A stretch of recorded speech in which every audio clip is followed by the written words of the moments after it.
Halo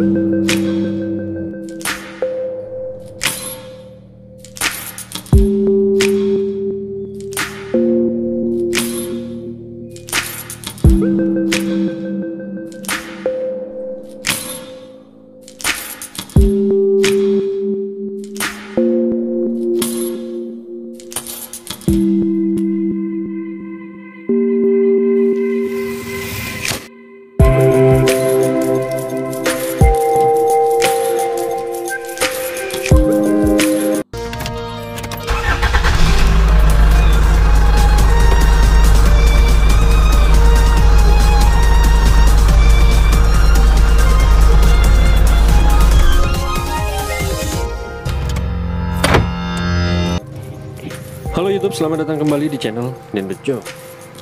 Di video kali ini saya bersama Honda City tahun 2009.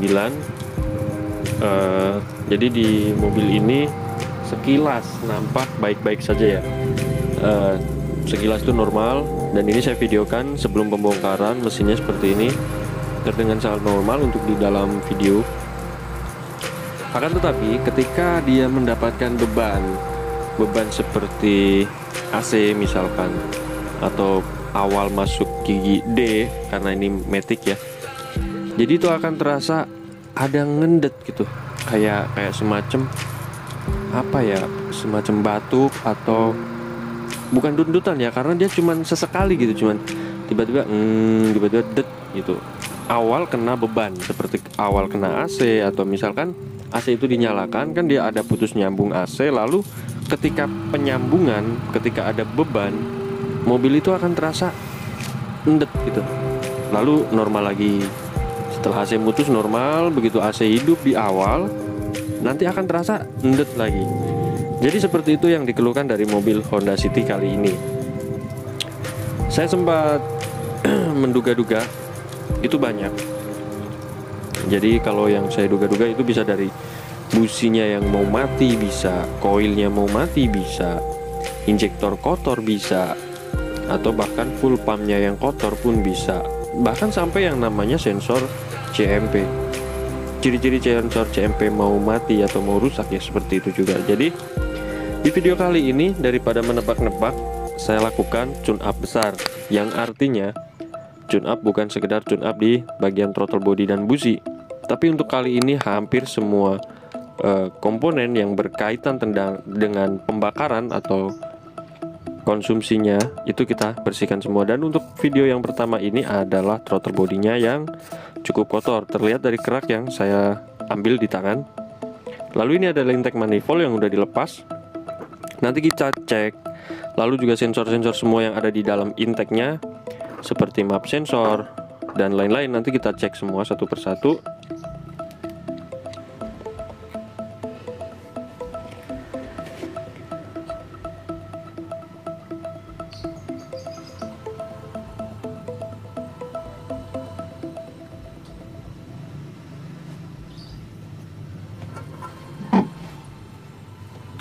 Lanjut, kali ini adalah pelepasan intake manifold juga yang minyak, tetapi ini adalah yang bagian besi. Untuk Honda City itu ada dua, karena kita mau melakukan pembongkaran injektornya juga. Saya ada kecurigaan juga di injektor ini, tapi saya nggak mau menebak-nebak, nggak mau nebak-nebak ya, susah ya namanya. Untuk terjadi sebuah pembakaran itu harus ada minimal tuh 3 unsur pentingnya. Yang pertama minyak atau bahan bakar, lalu api yang dari busi, lalu udara itu yang diambil dari melewati throttle body. Dan untuk kali ini adalah coil di businya. Pertama yang dikerjakan adalah coil di busi. Untuk Honda City seperti ini, coilnya di dalamnya itu ada per dan ada sebuah resistor ya, atau apa nggak tahu saya. Yang jelas kali ini kita bongkarin satu persatu lalu dibersihkan. Di bagian dalamnya yang bentuknya seperti ini biasanya akan ada kotoran juga. Di sini ada semacam kapur, mungkin bekas panas pembakaran ya. Jadi ini dibersihkan aja menggunakan amplas yang halus, sikati semua kapur-kapurnya. Untuk yang saya lakukan seperti itu.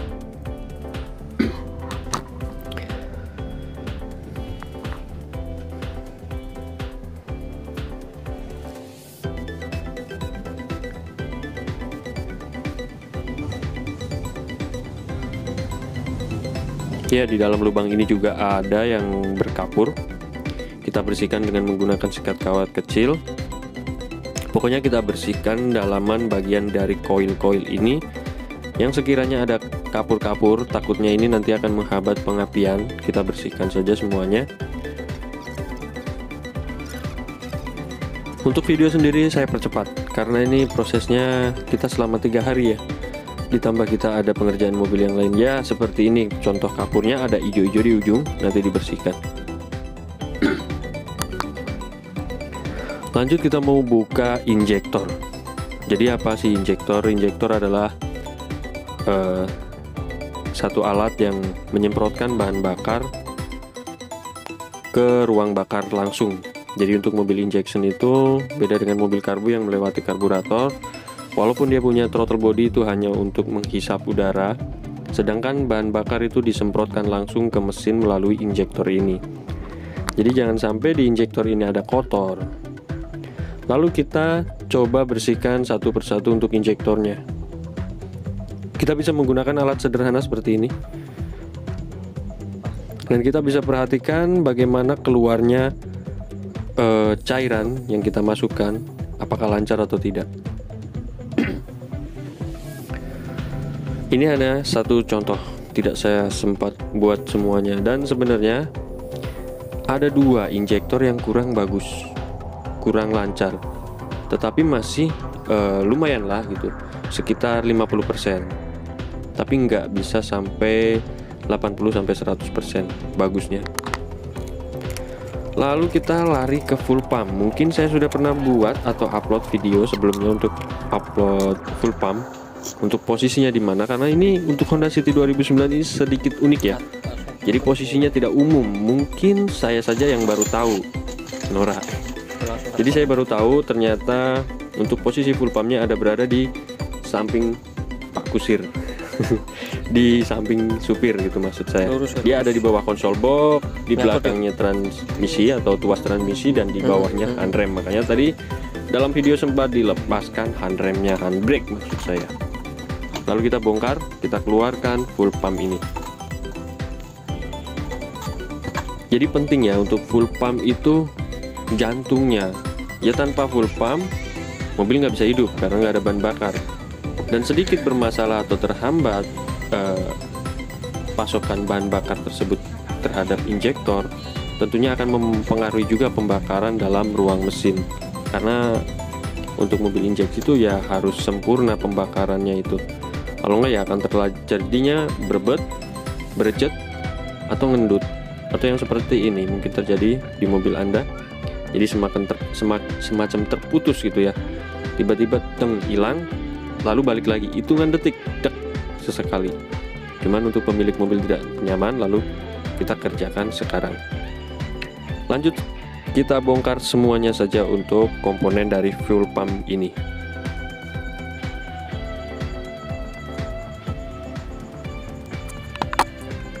Untuk bentuknya sendiri sama dengan mobil-mobil yang lain, mau Toyota Avanza, Suzuki pun sama. Honda kali ini seperti ini macamnya. Saya belum tahu untuk Honda Jazz mungkin sama atau beda posisinya. Untuk informasi yang saya dapat, sebenarnya pemilik menggunakan Pertamax, jadi bagus ya untuk konsumsinya. Jadi nggak terlalu menimbulkan kerak juga di ruang bakar. Tetapi mungkin namanya mobil ya, ada perpindahan tangan. Kali ini yang saya buka, di mobil ini untuk fuel pumpnya sendiri banyak banget kotoran, sangat banyak, luar biasa, sampai hitam. Mobil tahun 2009.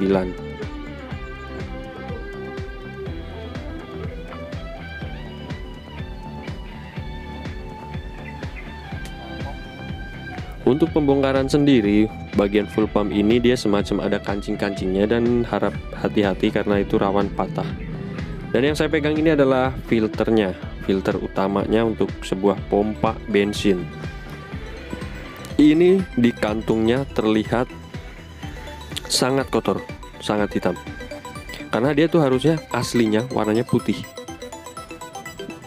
Ini sebaiknya kalau kejadian seperti ini diganti aja juga bisa. Karena untuk kali ini kita coba bersihkan dulu tetapi itu bakal menghabiskan banyak sekali cleaner atau pembersih ya.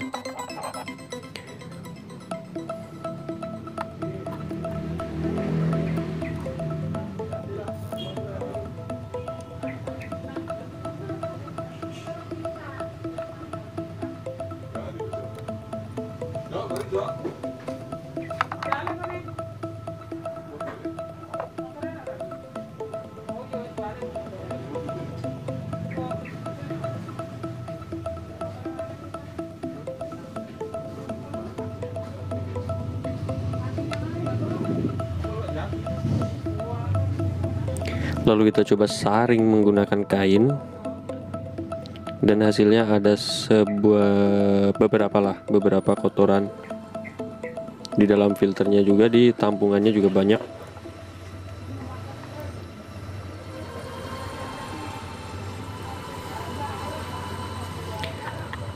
Lanjut kita ke bagian-bagian pokok dari fuel pump sendiri.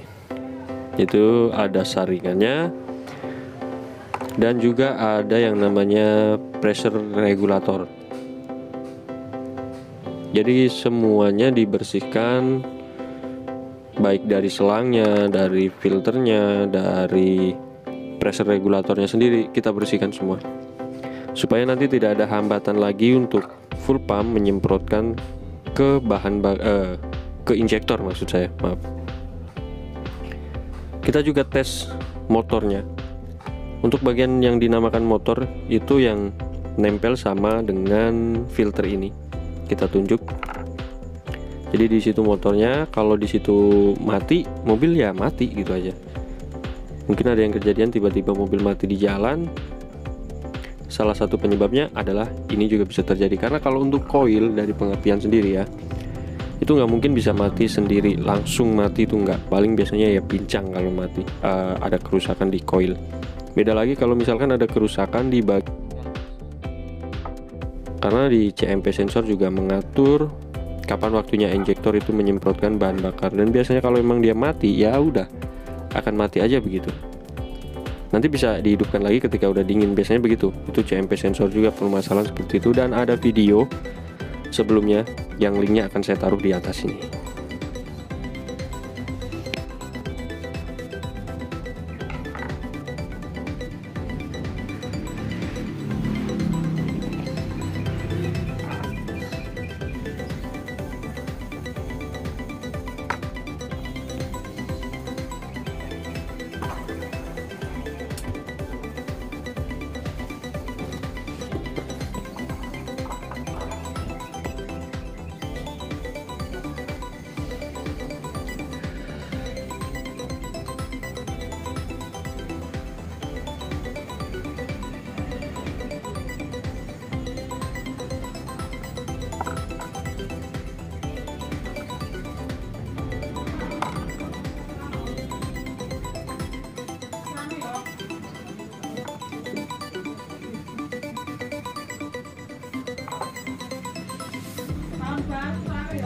Hati-hati, bagian di sini banyak kunci-kuncian yang bentuknya sangat kecil, jadi jangan sampai hilang, jangan sampai mental gitu.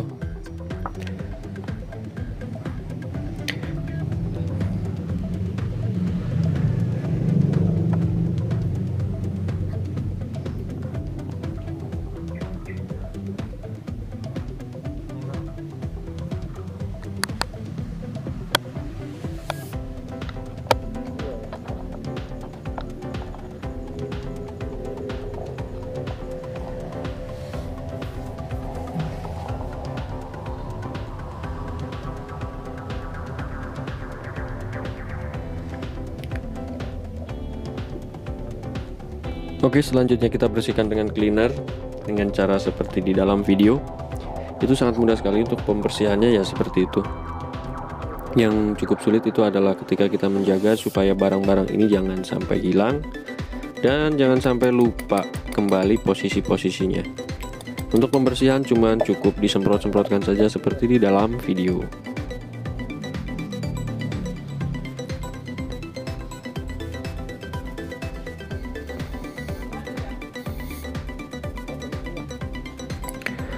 Sedikit demi sedikit kotoran mulai terlihat.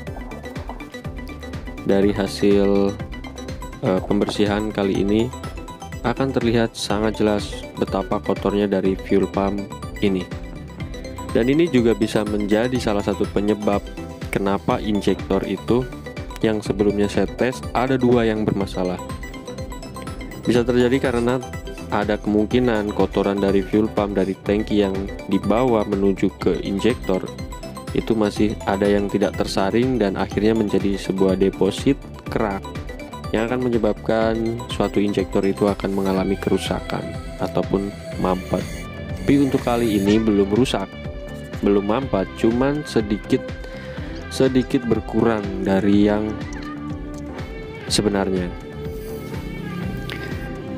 Bisa dilihat langsung untuk filternya sangat parah karena ini adalah awal pertama kali bahan bakar itu menuju fuel pump yang diambil dari tangki langsung yang melewati filter ini. Inilah pertama kali jalan dari sebuah bahan bakar menuju fuel pump lalu dikirim menuju injektor dan disemprotkan ke ruang bakar yang nantinya akan dibakar bersama dengan udara dan api. Jadi jika salah satu ada yang tidak memenuhi standar, otomatis pembakaran di mesin mobil tidak akan sempurna dan akan menimbulkan seperti yang brejer, mungkin sedikit boros juga bisa, dan pokoknya nggak enak. Luar biasa sangat kotor ya, bisa dilihat langsung warnanya sangat hitam, sangat hitam.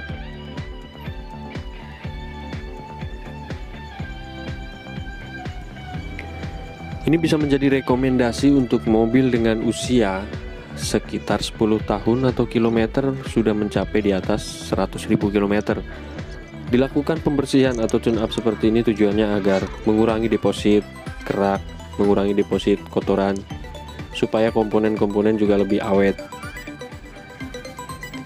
Tapi kalau sudah terlanjur ada permasalahan, ya tujuannya adalah untuk menghilangkan permasalahan tersebut. Dan kali ini kita udah selesaikan untuk bagian full pump. Lanjut saya menuju ke VTEC-nya. Jadi di seal VTEC mobil ini mengalami kebocoran diakibatkan dari sealnya. Jadi sealnya yang udah mati sehingga posisi seal dengan bodi dari VTEC-nya ini udah rata. Jadi sudah tidak mampu lagi menjaga debit oli sehingga mengeluarkan oli. Dan ini akan mengurangi oli mesinnya karena ini adalah pompa dari VTEC. Nah ini sealnya yang lama bisa dikeluarkan dengan menggunakan cutter dan semacamnya. Bentuknya seperti ini dan ini sudah tipis, sudah tidak lagi mampu menjaga debit oli di VTEC.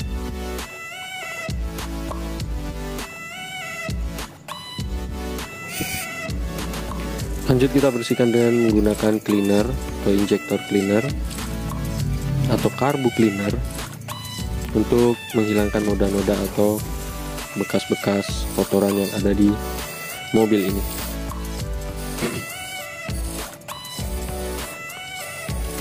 Lalu nanti kita akan menggantinya yang baru dengan seal VTEC yang baru dengan harga, kalau seal VTEC ini cukup terjangkau ya, untuk yang original sekitar 150.000 sampai 200.000 tergantung toko dan tergantung beli di mana. Yang ini seal yang barunya.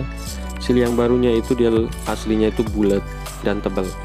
Dan yang tadi bekasnya itu udah gepeng tipis. Jadi udah nggak bisa menahan laju oli yang ada di pompa ini. Jadi malah jadinya bocor.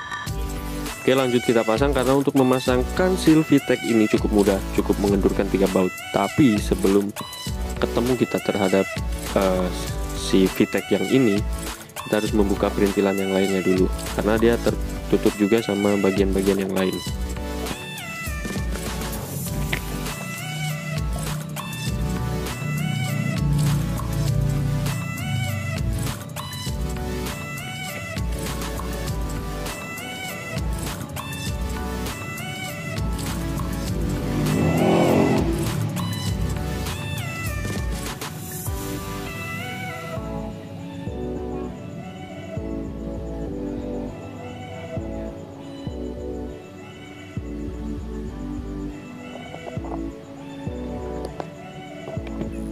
Oke, kita sudah selesai untuk dari bagian Silvitech, karena itu memang cukup mudah sekali. Tinggal pasangkan, kencangkan 3 baut.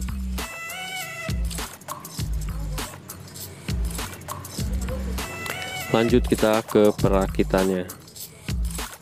Dan ini ada throttle body yang sebelumnya kotor, kita coba bersihkan dengan menggunakan injector cleaner. Jadi kalau membersihkan throttle body itu jangan disemprot sambil digas seperti yang begitulah, tapi dibersihkan secara maksimal dengan dicopot. Dan ini kita udah hidupkan lagi mobilnya.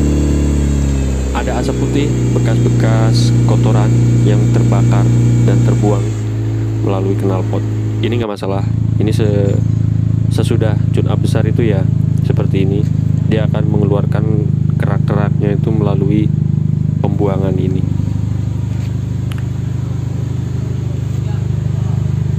Kecuali kalau asapnya benar-benar tebel, itu baru ya ada permasalahan. Kalau ini asapnya tipis dan sedikit baunya menyengat, nggak enak, ya itulah hasil dari pembakaran yang sebelumnya tidak sempurna dan baru bisa terbakar sempurna saat ini. Oke, jadi di mobil ini sekarang sudah selesai, sudah saya tes berjam-jam. Yang awalnya kalau ada putus nyambung AC, ketika pas putus sih nggak masalah ya. Begitu si AC itu on, itu mesin sedikit drop, jadi dia ada ngendutnya, deng, hilang lalu kembali normal lagi. Begitu ada putus nyambung, begitu lagi. Posisi dia ada di lampu merah, dari berhenti dia mau jalan, begitu masuk ke transmisi D, itu akan sangat terasa mobil ini down powernya, sedikit ngendet, baru ketika digas normal lagi. Berarti di situ ada permasalahan. Oke, terima kasih banyak sudah menonton video ini. Jangan lupa like, comment, subscribe di channel Den Bejo. Semoga bermanfaat.